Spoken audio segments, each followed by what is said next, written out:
Admission test খুবই শীঘ্রই ঘনিয়ে আসতেছে এবং আমাদের পড়াশোনার চাপটাও কিন্তু বাড়তেছে।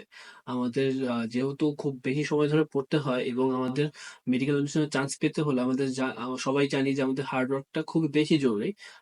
যেহেতু আমাদের খুব কম সময় বাকি আছে, আমাদের এই সময়ের মধ্যে প্রতিদিন প্রায় 10 থেকে 12 ঘন্টা আমাদের সেলফ স্টাডি করার জন্য রাখতেই হবে।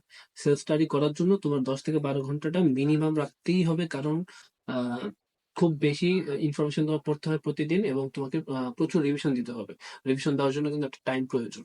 তাই তোমাকে বেশিক্ষণ পড়ার জন্য কিছু টেকনিক ফলো করতে পারো। অনেকেই আছে যে বেশিক্ষণ ধরে মনোযোগটা ধরে রাখতে পারে না। আমাদের ব্রেন কিন্তু বেশিক্ষণ ধরে একটা জিনিসের উপর ফোকাস রাখতে পারে না।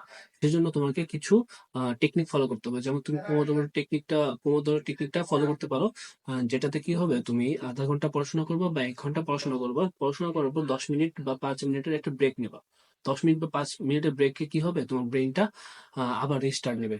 মানে আমি একটা জিনিস করতেছিলাম, তখন করতে করতে ব্রেনটা ঝিমাই গেল, হঠাৎ করে তুমি যদি সেটা থেকে অন্য কিছুতে সুইচ করো বা ওটা থামিয়ে অন্য কিছু করো, তখন কি হবে, তোমার ব্রেনটা অন্য জায়গায় ফোকাস হয়ে গেল। তারপর যখন তুমি ওটা শেষ করে মানে 5 মিনিট পরে যখন আবার পড়াশোনা শুরু করবা, তখন দেখবে কি ভালো একটা এনার্জি নিয়ে তুমি আবার পড়তে পারতেছো। এভাবে তুমি যদি 5-6 বার বা এই সাইকেলটা কমপ্লিট করতে পারো, দেখবা যে অনেক অনেক পড়া হয়ে গেছে এবং তোমার পড়াটা ভালো করে মাথায় হইতেছে।